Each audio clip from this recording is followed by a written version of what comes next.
Hi there, and welcome to another episode of African Business Stories, your insight into female innovators and entrepreneurs building and running businesses in Africa.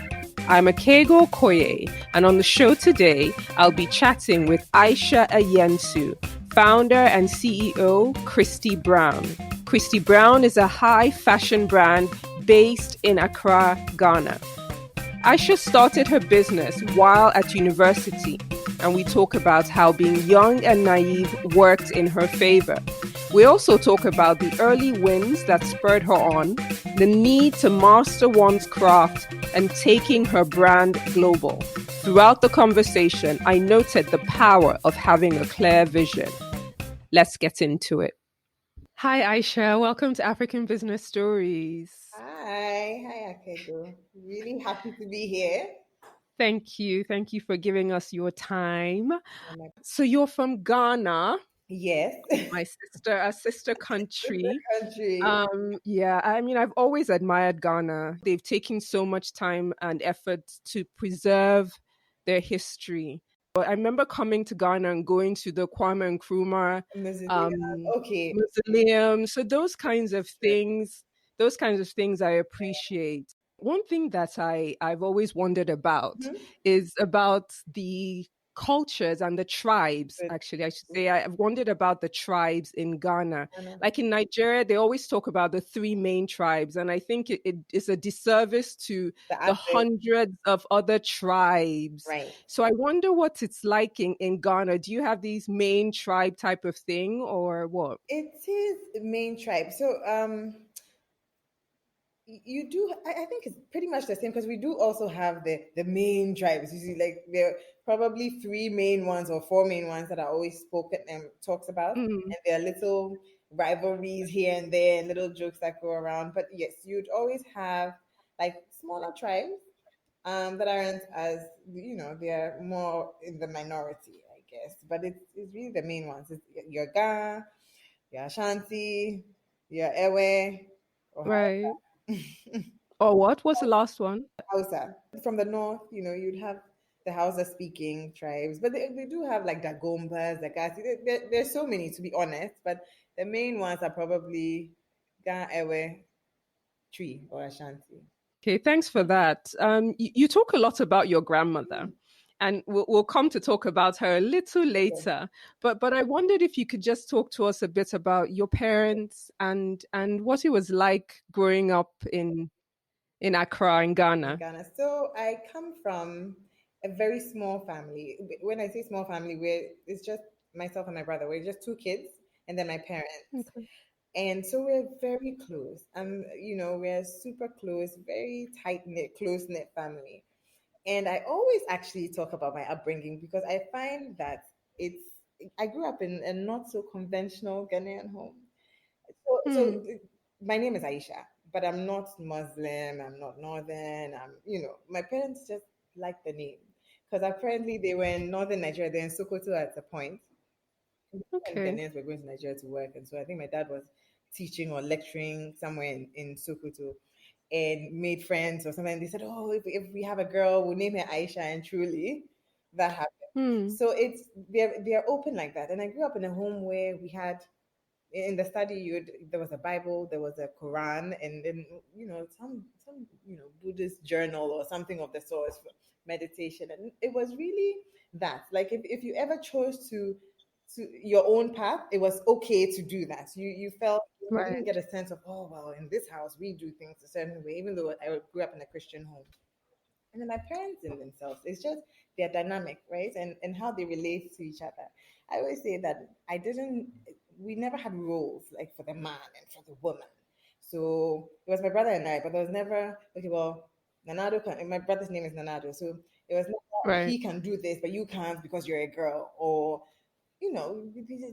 they just never had that gender disparity in the home. And then I saw it in their relationship, like between my parents. Hmm. So they had like the most interesting debate on anything, politics or current affairs, and just very rich, healthy conversations. And so we grew up around that, right? We grew up knowing about revolutions in different countries. And so, Thomas Sankara is probably one of my favorites because I heard about it from my parents. Or you're driving to school and my dad is playing Fela. So that's Right. and this is we were really young. Or in the same vein too, we knew the words to Bob Dylan songs. So and my mom would tell us stories of when we were younger, and my dad would put us on his belly and be playing his Bob Marley and so on. So that's the kind of home that I grew up in. Very liberal, very open. We were allowed to make our own mistakes. So started Right. going out quite early and clubbing. And so now I think about it, I'm like, I'll probably never let my, my kids go out that early. Maybe not, but I don't. But they just really allowed us to, just form our own experiences, and it was very open. You could talk to your parents about anything. Really, you never felt like, there was anything out of bounds. That's lovely. I hope that a lot of women get that experience, or even how to Hmm. raise our daughters and so on. Give them that sense of there's no gender disparity, or there are no limits to what you can do, even as a girl, whether as a girl or a boy. It instills a certain confidence in Hmm. in a woman, right? So then when you go out into the world as well, you're not going there already feeling intimidated, already feeling like I don't belong here, or there are certain Hmm. things that I can't sit at certain tables of leadership just because of my gender. I think it.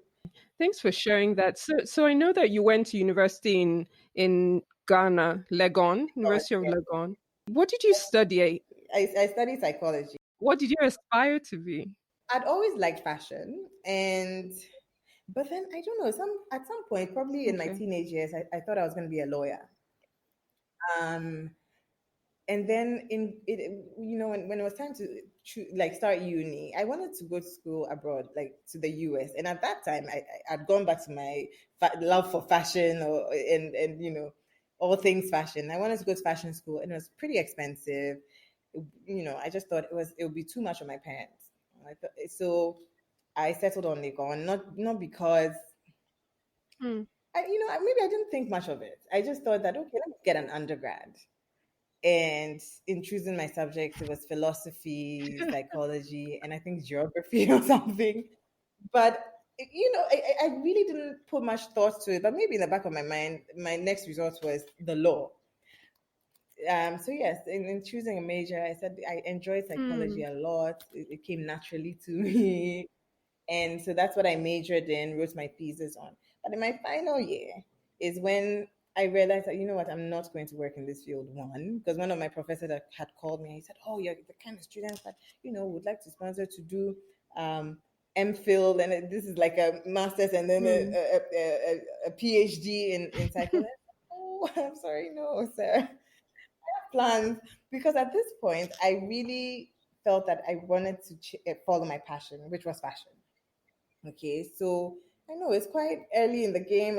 I wonder what made me feel like I could really go ahead and start a whole fashion brand. That's my next question. So you finish university, and instead of going to look for a job as most people would do, you decide that you want to start a business. Yes.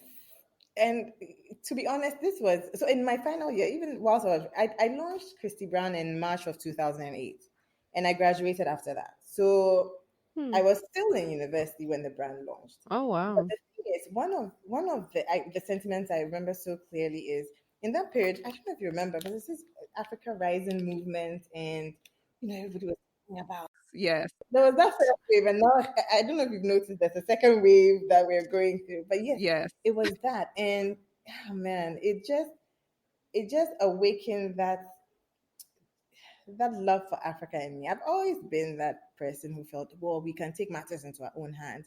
Why don't we carve out Hmm. the African way of doing things and doing it so well? So anyway, Right. it was I just always wanted to be a part of that movement some way.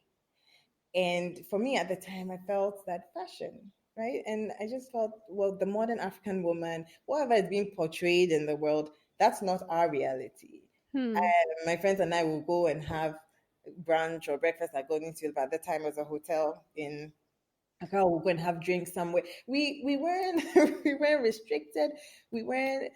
hungry, malnourished, the fly settling on our lips. It wasn't that image, right? So I just thought, well, maybe we need to create. I need to create a brand for that woman, a Right. woman who has that sense of pride in the continent, but also has this fabulous cosmopolitan life and well traveled enough that she wants to carry a piece of her Africa wherever she goes. And it still works in her wardrobe and her lifestyle. So that's how Christie Brown came about, to be honest. I love it. I love it. So talk to us about the name. Tell us about the name Christie The Brown. name Christie Brown is my grandmother's name. And she was a seamstress Right. all her life, really. And never had like a huge fashion brand or anything like that. She was a seamstress from home. And in so and we lived with her or in the same house till I was about 8. And I'd remember like even threading her machine for her, Right. or we just grew up around that, right? And I have a feeling, not I have a feeling, I'm sure that Right. I'm sure that's where my passion for fashion comes from, or probably my eye. So then, everybody would say that's okay. That's probably my biggest inspiration. My biggest inspiration actually is that retelling the African story. Let's To be Right. very honest. But my grandmother, I wanted to honor. First of all, she has a fantastic name, if you ask me, because I thought it was quite catchy, and it could live anywhere. It's of such sentimental value to me.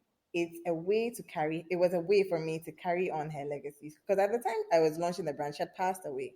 And I was thinking that, you know what, this woman's name is going to be plastered all over billboards in like Times Square and so on. You just watch me, kind of thing. It's how I was thinking at the time. So yes, it's that wanting to see Jima's legacy upheld. Yes. Whatever she couldn't achieve, we'll do it for her. We'll do it through the brand. That's awesome. That's I yeah. Sorry, it's a little emotional for me, but um but yeah, that's so beautiful. So now coming down practically to Yeah. starting this business. So you start the business in your final year. You have this whole desire to retell the African story through fashion. I love that. But then you don't know how to sew. Mm. And you but you have this dream and this passion. So Yep. so how do you practically start a fashion brand? How did you do it? How were the first few years? I'm happy I was so naive and young. And because I didn't see the impossibilities, I didn't see the threats. I just saw like just the dream, and I just saw how achievable it was, right? So I went ahead and planned a launch, a Wow. whole fashion show with my friends modeling, someone sponsoring makeup, an auntie giving drinks, borrowed like a runway from another aunt who does decor. But okay, but Aisha, you have to find money to transport it from Ibri to Accra. I said, don't worry, auntie, But it was really that kind of bootstrapping level, to be honest. But what I would say, like on hindsight, is I knew the woman I wanted to create this brand for or design for, and I knew it wasn't my friends. When I say it wasn't my friends, it wasn't my classmates in Lagos. Right. It was really a certain woman. She had achieved a certain status in life, not status per se, but she's working, she has disposable income, she's very well traveled. It wasn't a young college student. Hmm. Also, there's a certain level of sophistication or maturity I wanted the brand to carry. It wasn't for us. It wasn't booty shorts and so on. So it was quite clear in my head. So now inviting people to the launch of Christie Brown, the fashion brand, it was, I think my friends worked the show, but the guests were really women that women that I saw around. Some people were my parents' friends, or people maybe I'd run into, I admired, hoping they would honor the invitation. But that launch taught me that it was just the right place, right Hmm. time. It was the brand was needed at that time. Before Christy Brown, don't get me wrong, there are fantastic fashion fantastic fashion designers in Accra, Kofi and Sarah, Joyce Ababios, but they had their fashion houses all right. But there wasn't a fashion brand that you could go to pick up the rack, clear aesthetic, that kind of setup, right? At the time. So, and also just the aesthetic of it, I keep going back to it because it was modern clothes. It was modern, very practical pieces. Mm. But using, at the time, I used just African prints because I love wax prints. My grandmother is Ghana, so she's from the Oh, wow. south.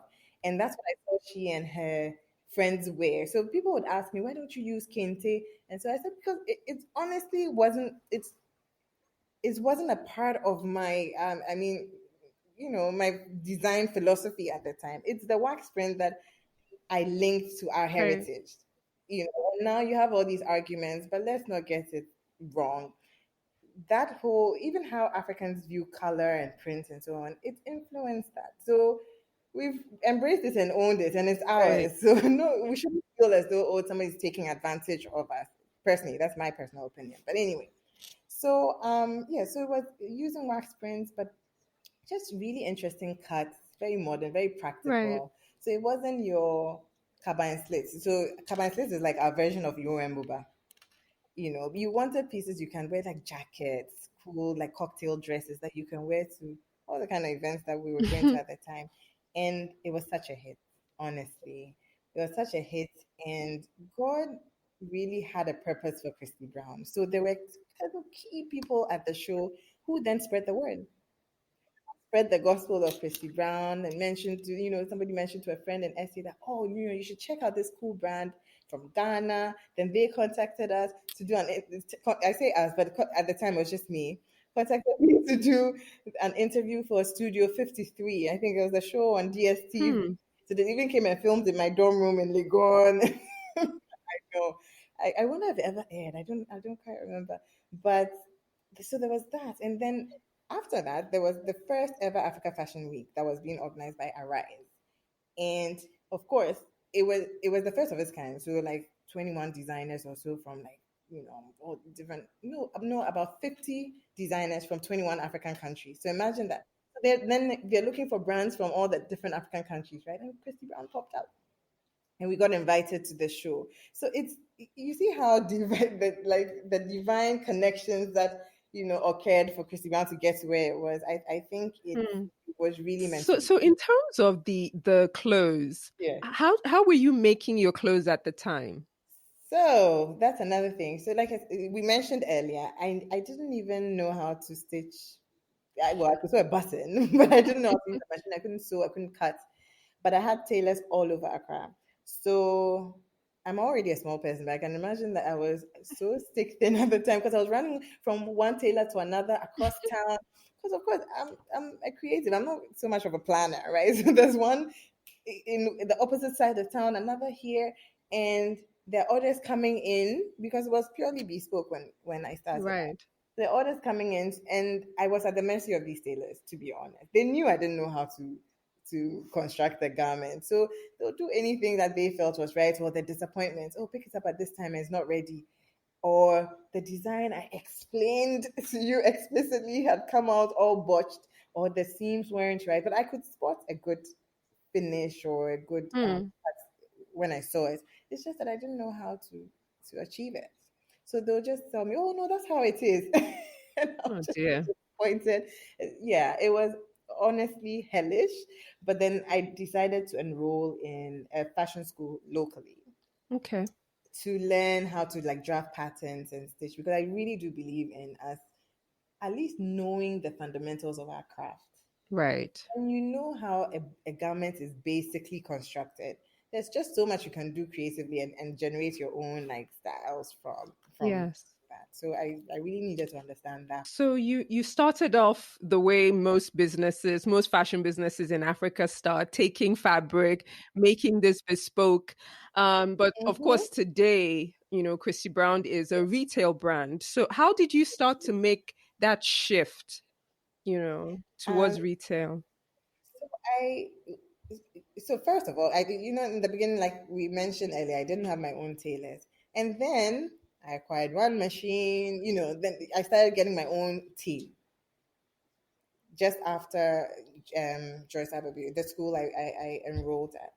So now with the team present, I realized that there are certain periods where you're in between bespoke orders. You just don't want these guys to be sitting Hmm. idle. So I'd make certain pieces, and I was working out of my parents' study. I converted, I put a rack there, put a mirror there. So that's why I was doing my bespoke Right. consultation. And so I put a rack up and then hanged a few pieces, a few jackets here and there, certain pieces that had worked on a client. I'd designed earlier. I liked this. I thought, okay, let's just produce them. And so people would come in for their bespoke fittings or appointments and see them, and it flew off the rack.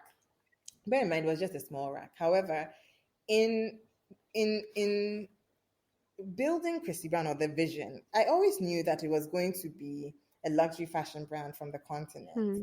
and it, it wasn't going to stay bespoke for long. So it was a means to an end, and you have to start off somewhere because I didn't have that much capital to start the business anyway. So I Hmm. just to keep it running. But ultimately, it was to to build this retail brand, right, or ready to wear brand. I'd always known that that's where the business was going.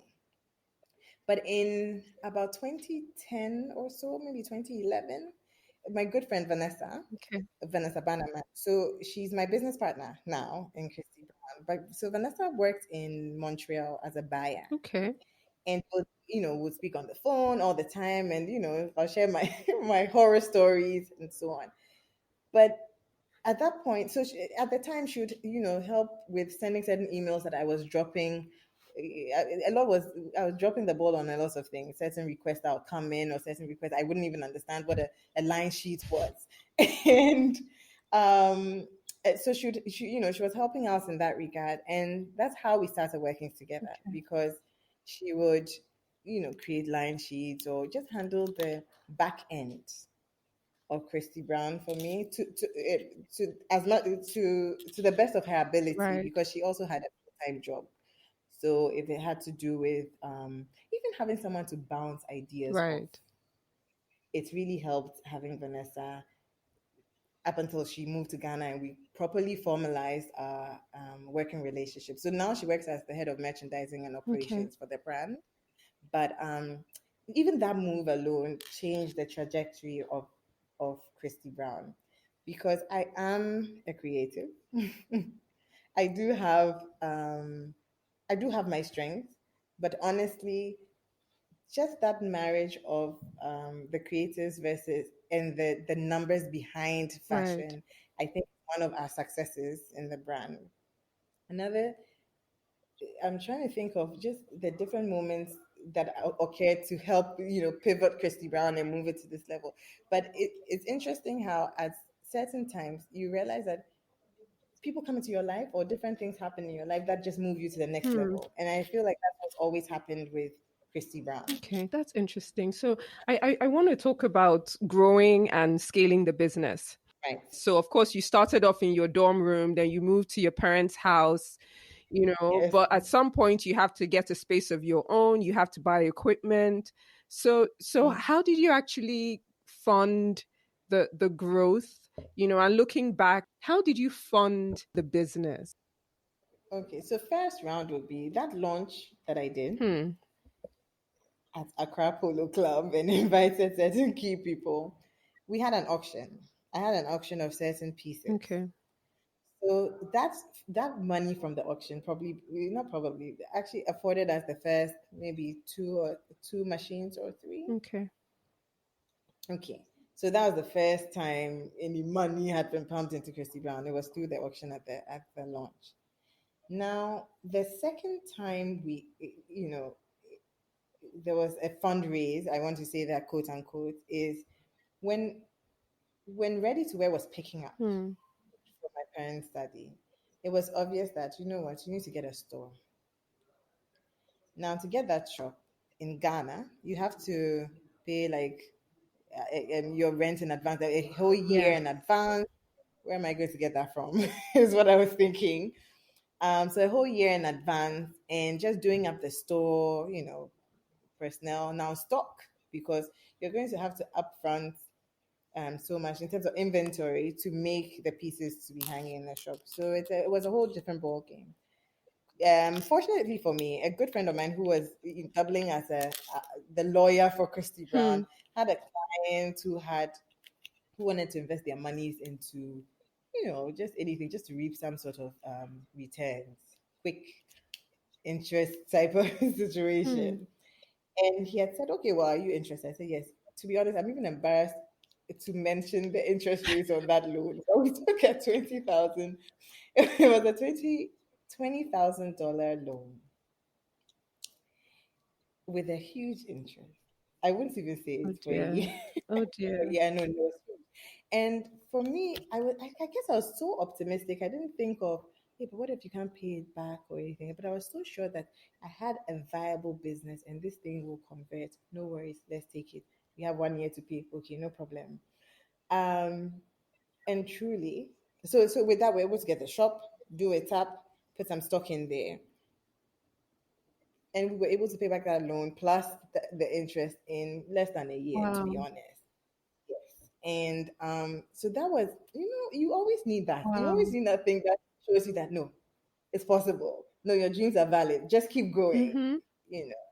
So yeah, so that was a good move for us at the time. Paid back, and then now we could really see the profits coming in, and then but everything that came in plowed right back into the business, to grow to the next level, and then we started outgrowing the first shop. But so then now it's time to move to a bigger space, but we still stayed in a certain locale because it's central, it's what our clients are used to, it's how the brand is positioned and so on. But at that point, we could actually afford to acquire the store through the company's funds and so on. So Excellent. basically, the brand has run organically to date, but we're running out of time. Wow. We're running out of time. So that's why, and with the growth of the brand, that's why now we're actually on the market for like investments to just scale the business up Up to the next level. That's fantastic. So but we've run organically to date, that to be that's honest. that's a very inspiring story. It shows that it's possible. It's It's possible to grow possible. organically. So I know you were part of the International Visitors Program funded by the State Department. So if you can tell us a bit about that and what that did for you and your business. So I got the invitation to to be a part of the IVLP program. Like I was chosen as a candidate for it. And what this program is that it's International Visitors Leadership Program. And it gathered young business leaders from different African countries and it was almost like an incubator period. For a month we were in the US and moved from state to state. So each state had a different module sort of. So you did marketing in one, you did Okay. finance in another, people, and it was like a business, it was like a crash course in business school. And this happened, I think I went on the IVLP program in 2012.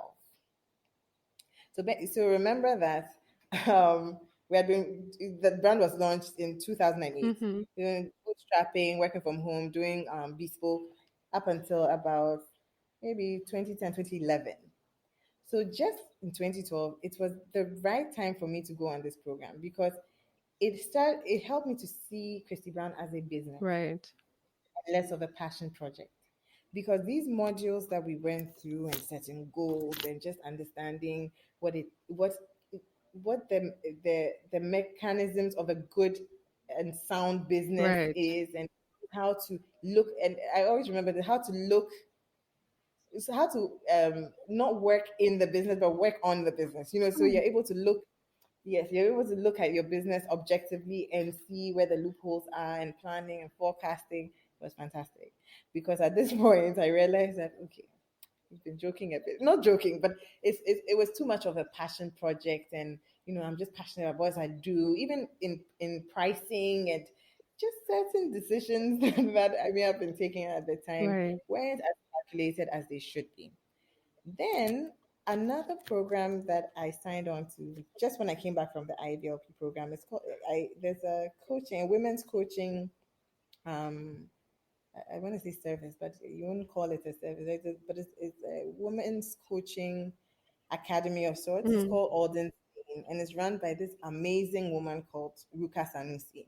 So Ruka had years of experience from PwC, okay, and she had started this coaching service for women-owned businesses, especially like small to medium scale. And because she realized that there's a way that women run our businesses, and but she needed to help us put structure to things and be intentional about our growth and just and strategically place our businesses for Hmm. for scaling and just success globally Right. was the perfect intervention Wow. because I had these coaching sessions with Ruka probably once a week for months. Oh, if not over a year, to be honest, because I was afraid to take off the training wheels. And we went through everything. She combed through the entire brand, the company, just who we are, what we stand for, why we do things a certain way, just looking at the business also critically and also planning and um, setting like our goals and targets for the next 3 years, next 5 years. Had I couldn't have gotten this in any business school with Wow. without paying an arm and a leg. So it was the right time for Christy Brown to go through that transformation. What's the name of the coaching academy again? It's called Alden's Lane, Alden's Lane. Alldens Lane.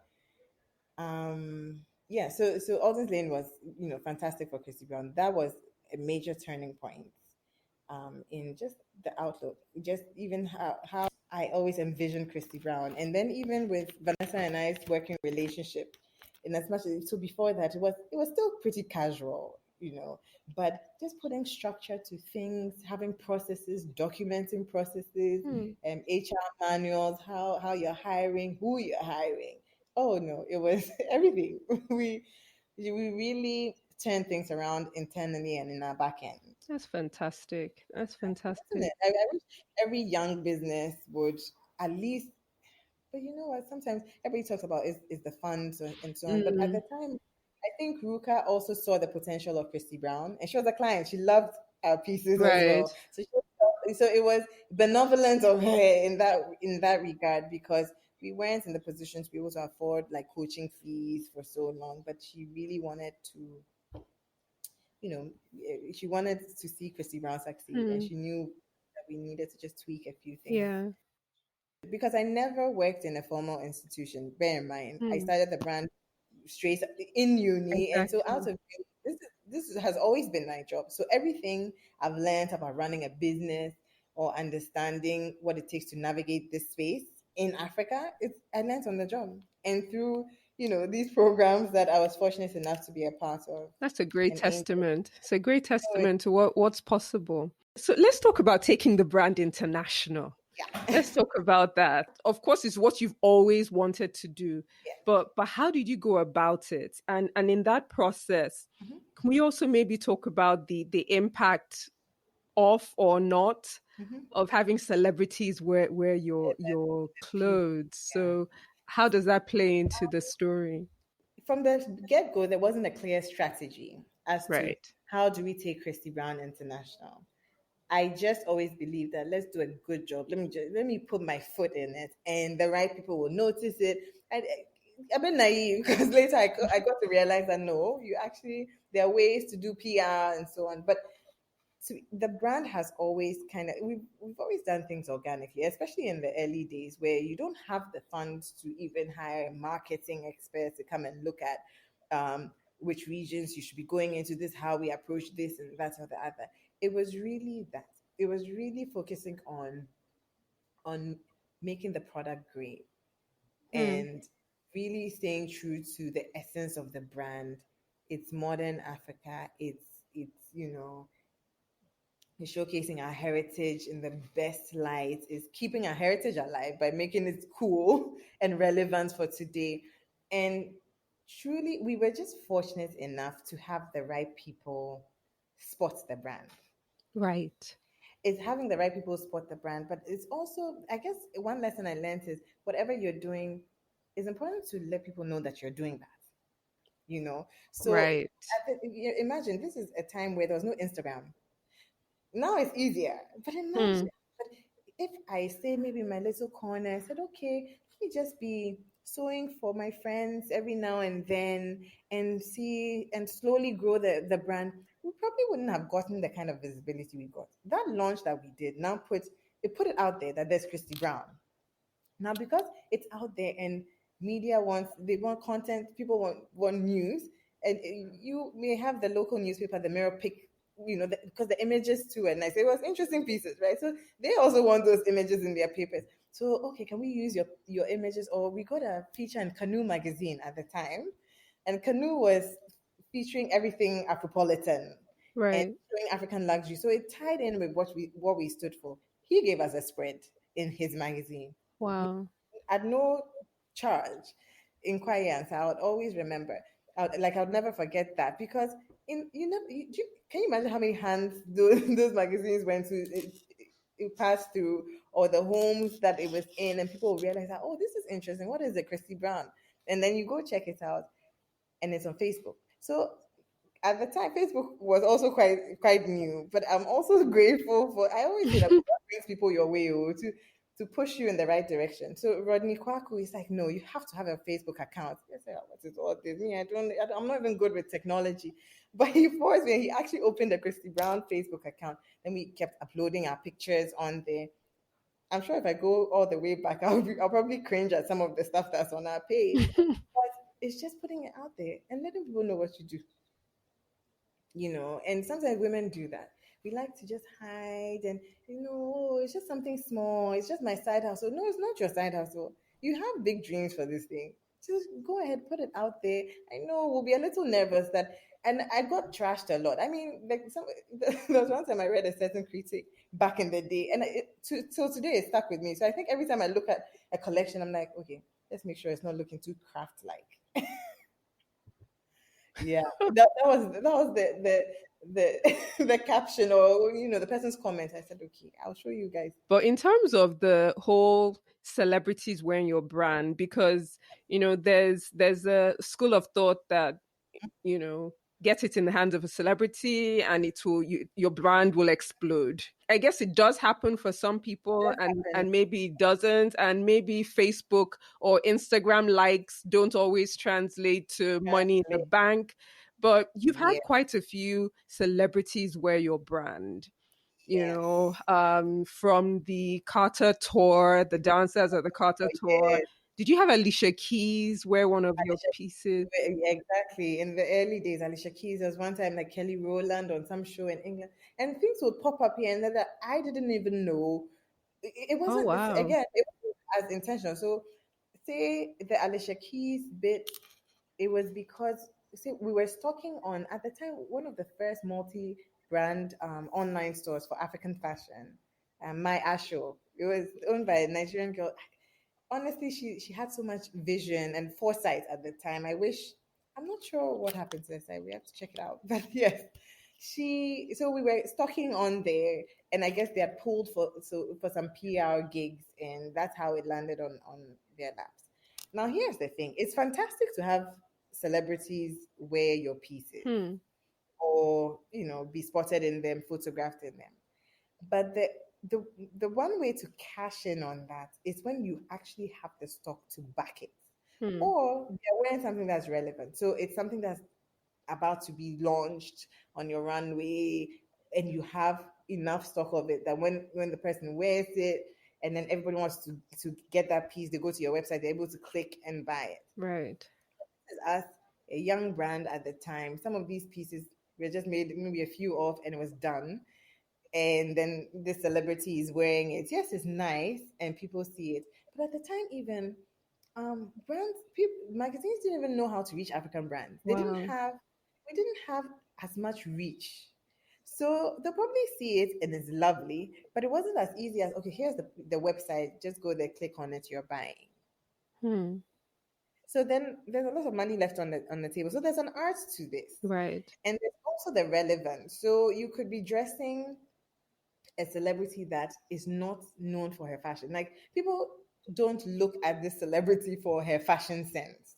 It might be because of her words of wisdom or something else, right? Or even her makeup. It Hmm. might be that. So when people are looking at that celebrity, they may be wearing your piece, but it might not convert because that's not the space they influence. Right. So there's an art to it, there's a science to it. And those who get it right actually cash, cash in on these opportunities. But for us, we a lot of the times then we weren't quite ready. It was just great to have these accolades. I won't lie, for brand positioning was fantastic because it set us apart in this like region that Right. okay, well, Christy Brown is international, but monetarily it wasn't necessarily translating, but that's because we weren't ready Hmm. at the time. Now you get on the other hand, if when we have people pulling for one thing or the other, we always make sure it's something that's relevant. We have it online to sell, or it's something that's now coming out. So then we know that once this person wears it and there's like a bit of hoo-ha around this, they can go to our website and buy it on e-commerce, or even if they don't get the same piece, we actually have things on e-commerce they can buy. Hmm. So Interesting. that's the Interesting. way to So you make all your pieces produce in in Ghana. We Ghana. produce everything currently in Ghana. How important is that to your brand? In the beginning when I was, I like to say in my fantasy stages, it was everything. I said, no, I would never, ever produce anywhere else. But it's really important to me to provide like economic empowerment for people on the continent. I always say Right. for my people. So whatever Christy Brown does, some in some way, it has to impact their life on the continent. That's And for right. me, it has to be quite literal, putting food on their table. But as we've grown bigger, it might it might get to a point. Not that it might. It's gotten to a point where we actually need to produce more volume. So even in looking for production units to offset some of our production needs, first we look Africa. It's where on the continent can we produce? What factories can take the kind of volumes we want? Let's figure that out. First Ghana, Hmm. and then we move it out, regionally, and then on the continent, where can we produce? When we exhaust all of that, we'll probably consider. Really depends. Certain items or certain goods may have to be produced in another region, but predominantly Hmm. we have to provide employment on the continent. Because our scaling conversations now, it really has a lot to do with that. Hmm. Manufacturing. Where are we manufacturing? Because we are a fashion brand, right? We are not necessarily a clothing manufacturer. When it gets to a certain unit level, we may have to outsource some. But it's those conversations of, okay, so outsource it, but do we want to also set up our own manufacturing? What does that mean on our like just our system and our structure? How do we work that out? And we are honestly keeping all those options open. Where is your brand stocked at the moment? We have a boutique in Accra, Okay. and then we have our own e-commerce platform.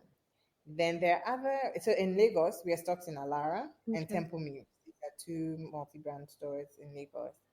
And then online, Industry Africa in Paris, it's called Moonlook that stocks, different African brands.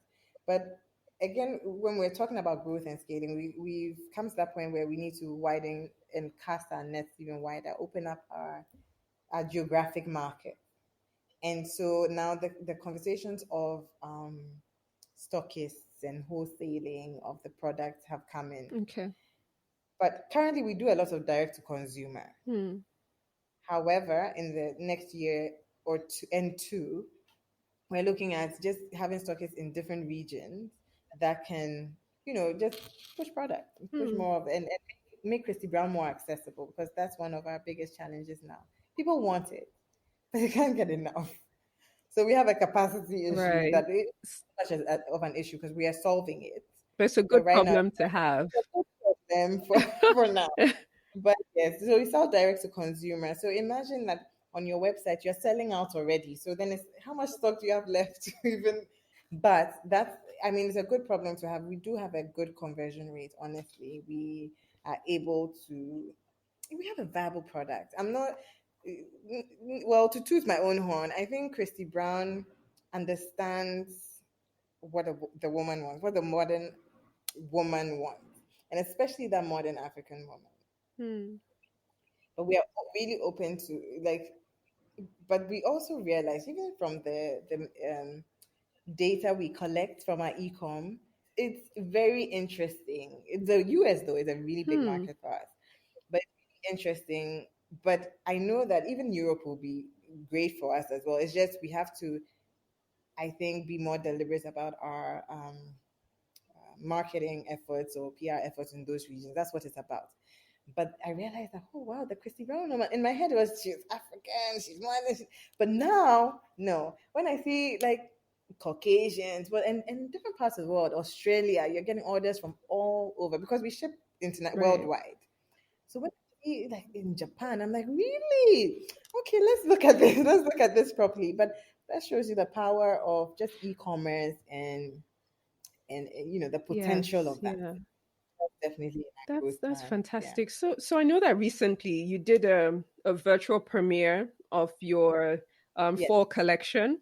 Congratulations. Yes. Yes. I think you did a virtual one for the summer collection as well. Yes, that was smack in the middle of COVID. I know. So that's what I wanted to ask. So how has COVID impacted your business and how have you creatively maneuvered in this period? When COVID hit, it shook us a bit. We were just the uncertainty of it all. We're looking at our 35 odd staff and like, what are we going to do? How we locked down? We're not working. Nothing's open. How are we going to, pay staff? But there's always a silver lining. There's always a silver Hmm. lining. We realized like certain potentials of the company that we never knew existed. We had to make nose masks for government PPEs. Like it was a subcontract we got from somebody else. In the past, we probably never was like, oh no, we don't do masks. Like we're high fashion brand, a luxury brand, whatnot. But when the when it comes to the crunch, you do what you have to do to keep the Right. business afloat and make sure that your people can feed their families.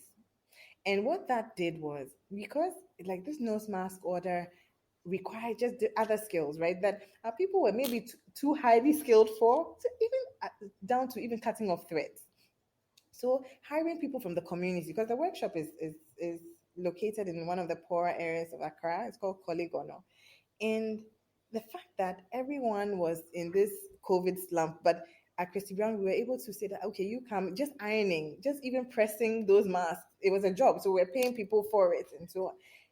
It brought a sense of even community and hope to people, right? Yes, and we even Wow. employed more people through that because we realized that you know, there, this lady is quite good. So even after like when the lockdown was lifted and so on, we still employed certain people to train and be a part of the company. But yeah, so that showed us Great. that we are a lot more resilient than we thought. And also now because people were not coming, the shop was closed, we're not coming physically into the shop. We always used to think that, oh, Ghanaians don't really shop online, e-com. Yeah, we did it. We usually had a few things, items on e-commerce, but it was never a main channel. What we then did was we put everything on ecom. All stock we had, we would just list it. Even if we had 20 of an item or even less, even if it was five, we still put it up on our ecom platform. And we're pleasantly surprised at just how the Wow. growth potential of our ecom business. And that's why that spring summer show, which we showed virtually and had like 30,000 views Hmm. on, now converted to sales on our e-com. So it's not just for that first collection, but anything we had online. And then there was Black Lives Matter, and there was a talk of just supporting Black-owned businesses. So it was the timing was just right.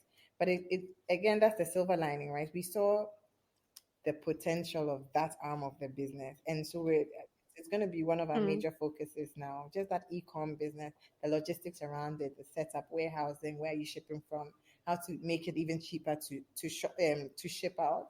And and Hmm. we also now understand that yes, we might think going online on a computer and clicking on an item to buy is sometimes a bit off-putting for the African consumer, but there are other ways that she shops. She shops on WhatsApp, even WhatsApp chats, or how do we find the right channels and context to reach our clients or our audience. And COVID taught us that.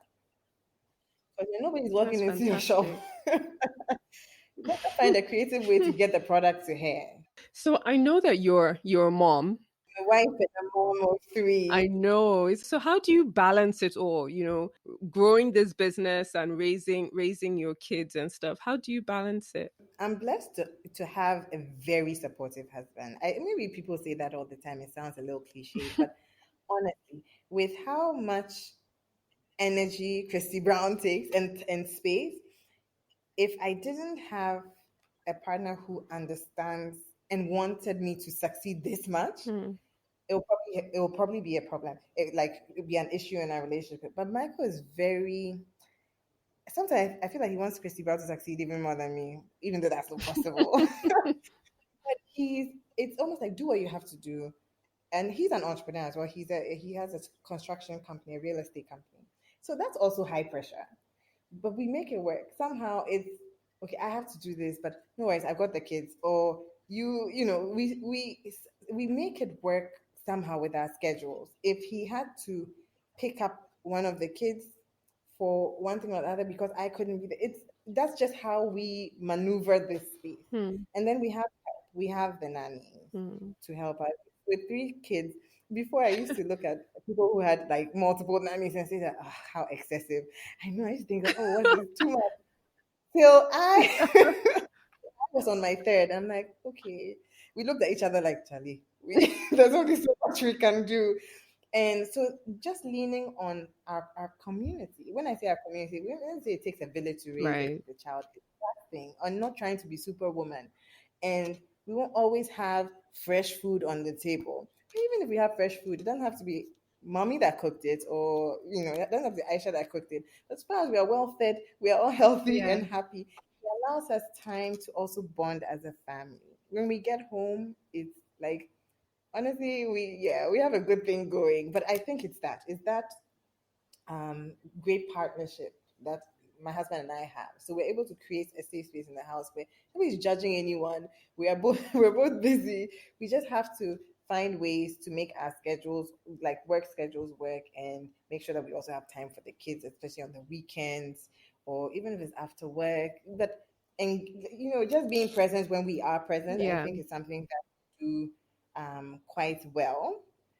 But it's that. And again, like I said, get help if you need to. If we are blessed to be in this part of the world that you can have like help and a driver and so on. So it's not even a luxury; it's a necessity for us. Although I think all moms have that thing of when when it's collection season and I've just been really neck deep at work, getting home later and so on. I do feel that like oh I'm neglecting them, but like I make up for it. You always have to. So my Yeah. final question, Aisha, is what's next for you and what's next for Christy Brown? Personally,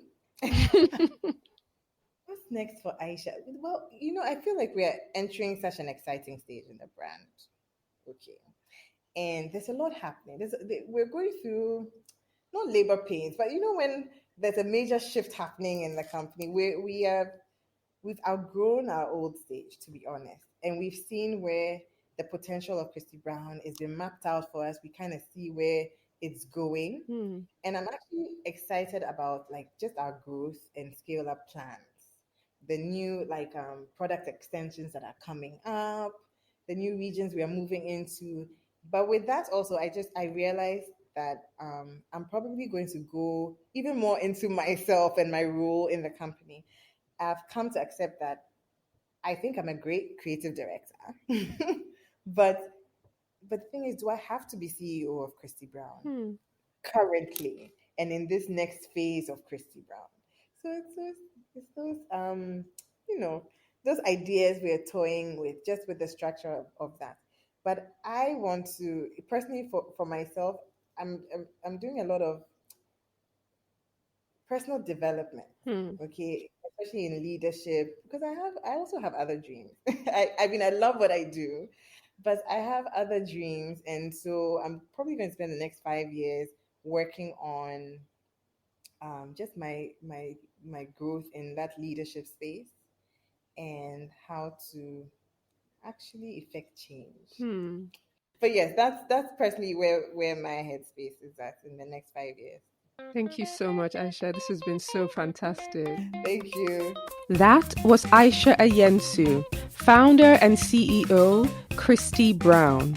Aisha has built a world-class fashion brand that is not only taking African fashion global, but is also creating jobs and empowering people. Thank you so much for listening. People have asked how they can support the show. 2 things. Subscribe to the podcast on iTunes and Apple Podcasts and write us a review. Those 2 things will help us greatly. All our episodes are available on our website, www.africanbusinessstories.com, and also on all podcast platforms. I'm Akego Koye, and you have been listening to African Business Stories.